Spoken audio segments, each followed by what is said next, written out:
तो नमस्कार दोस्तों, स्वागत है मगध ट्यूटोरियल्स में। उम्मीद करता हूं सब लोग स्वस्थ होंगे, व्यस्त होंगे, जबरदस्त होंगे। दोस्तों, एनआईएस डीएलएड को लेकर के आपके मन में फिर से तमाम सवाल उठने लगे हैं और जिस तरह से फिर से हम कह सकते हैं कि एक गवई जी के बेंच में मामले को ट्रांसफर किया गया है, उससे बहुत सारे अभ्यर्थी, बहुत सारे हमारे दोस्त थोड़े से पेशों में पेश की अवस्था में है। हम कह सकते हैं थोड़ा सा उनमें संदेह पैदा हो रहा है और कुछ चीज़ें भी ऐसी हो रही हैं लोगों के द्वारा, हम कह सकते हैं, जो कि उन्हें डराता है और लगता है कहीं न कहीं ऐसा कुछ चल के अलग या फिर गलत न हो जाए। तो एक चीज़ मैं आपको बता देता हूँ, आपको ये कतई नहीं, ठीक है, गवई जी की बेंच में ही हियरिंग हुई थी और उन्होंने पॉजिटिव निर्णय दिया था। आप उसको यदि दरकिनार भी कर दें तो एनसीटीई ने भी अपना उसी जजमेंट के आधार पे स्टेप ले लिया है और बहुत सारे राज्य सरकार ने इसके रिगार्डिंग नोटिफिकेशन भी जारी कर दिए हैं।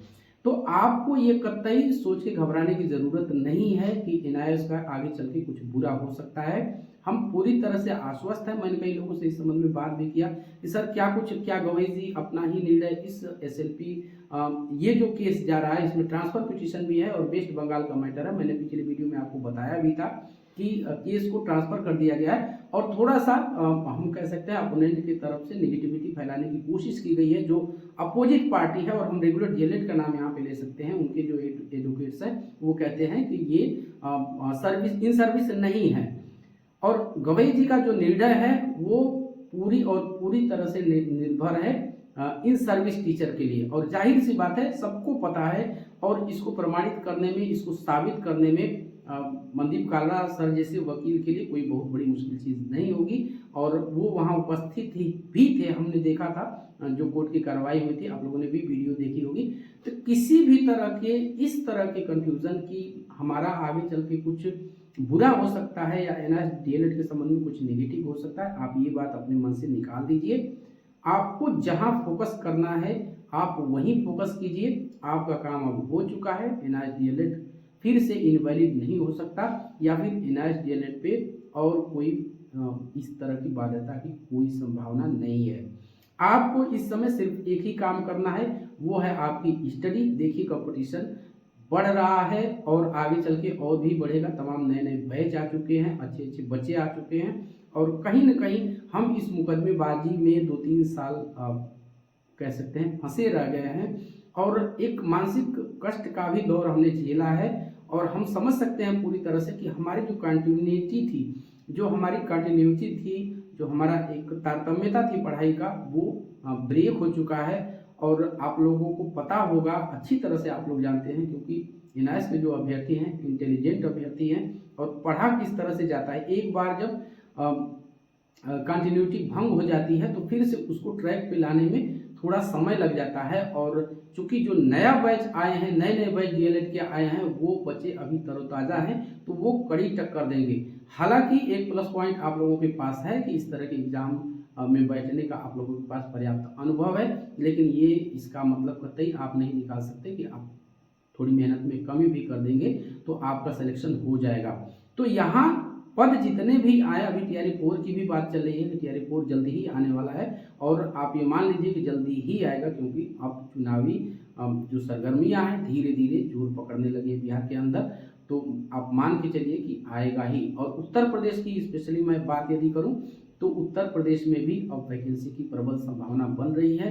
यानी आपको अब पढ़ने के अलावा किसी भी ऑप्शन पे विचार नहीं करना है और कोई यदि इस तरह की बातें कुछ आके कोई लोग कहते भी हैं तो आपको उसको इग्नोर ही करना है।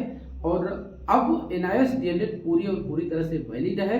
कोर्स का हम कह सकते हैं जो एक कानूनी लड़ाई है और वो कोर्ट में है। जाहिर सी बात है, वेस्ट बंगाल से मैटर गया हुआ है और ट्रांसफर पिटीशन भी उसी के साथ इसको भी सुना जा रहा है।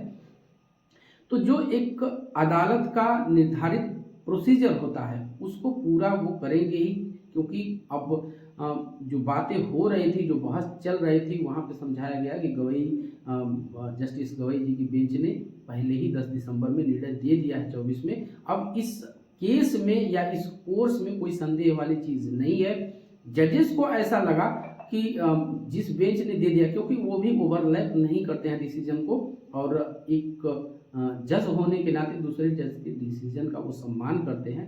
उनको ऐसा लगा कि इस केस को उन्हीं की बेंच में बल्कि ये जाए तो ज़्यादा अच्छा रहेगा। और मैंने पिछली वीडियो में आप लोगों से कहा भी था कि यदि गवई जी के बेंच में है तो जस्टिस गवई एक सूझे हुए वकील है और आप लोगों का कोई भी वहाँ पे बुरा नहीं होगा। इसलिए आप लोग चिल रहिए। कोई भी देखिए, खबरें जो होती हैं, बहुत सारी खबरों के बहुत सारे मतलब निकल जाते हैं। जाहिर सी बात है, हज़ारों यूट्यूब चैनल है जो इस विषय पे बोलते हैं और इन चीज़ों को देख करके कि इन्होंने तो ये बोला, इन्होंने तो ये बोला, लेकिन मैं आपसे बता रहा हूँ हमने इस संबंध में बातें की है। अब इस केस में कुछ रहा नहीं, महज एक फॉर्मेलिटी है। हाँ, थोड़ा सा हम वेस्ट बंगाल का यदि उदाहरण देना चाहें तो वेस्ट बंगाल का जो एलिजिबिलिटी है, थोड़ी सी एलिजिबिलिटी क्राइटेरिया थोड़ा सा अलग है, लेकिन जो NIOS DLED का एलिजिबिलिटी क्राइटेरिया रहा है वो इन सर्विस के लिए था। और जाहिर सी बात है, जो उस समय इन सर्विस नहीं था वो NIOS DLED कर ही नहीं पाता, उसका रजिस्ट्रेशन ही नहीं होता। उसको रेफरेंस के रूप में ही पहले ये देना था कि आप कहाँ पे पढ़ा रहे हैं। आप लोगों को पता होगा सारी चीज़ें, हमारे भी टच में लोग हैं, हमारे परिवार के हैं। तो इसमें इस बात को प्रमाणित करने में 1 मिनट का समय नहीं लगेगा कि जो इन सर्विस थे उन्होंने ही किया है इसको, बाकी अदर अभ्यर्थियों ने नहीं किया है। तो इसमें कोई संदेह नहीं है, ये कोर्स स्पेशली उन्हीं के लिए लाया गया था जो ऑलरेडी स्कूलों में पढ़ा रहे हैं और वो डायरेक्ट मोड पे जाके करने में अक्षम है, क्योंकि इतनी थोड़ी बहुत संख्या नहीं थी। बार बार ये संख्याएं दोहराई जाती हैं, लगभग 14 लाख के करीब संख्या थी और इतने ज़्यादा संख्या में टीचर हैं और वो एक स्कूल छोड़ करके और कोर्स करने चले जाएं डायरेक्ट मोड में, तो फिर पढ़ाई का क्या होगा। तो सरकार ने एक बीच का रास्ता इसके लिए निकाला कि जो अध्ययन है, जो बच्चों की पढ़ाई है वो भी डिस्टर्ब ना हो। और चूंकि NCTE के मानक है, RTE एक्ट के जो मानक है वो भी फुलफिल हो जाए, तो इनको ODL मोड से दूरस्थ मोड से NIOS करा दिया गया DLED, और NIOS से DLED अब पूरी तरह से वैलिड है। फिर से आपको एक बात कहूँगा, आपको किसी भी तरह का मानसिक कष्ट लेने की ज़रूरत नहीं है।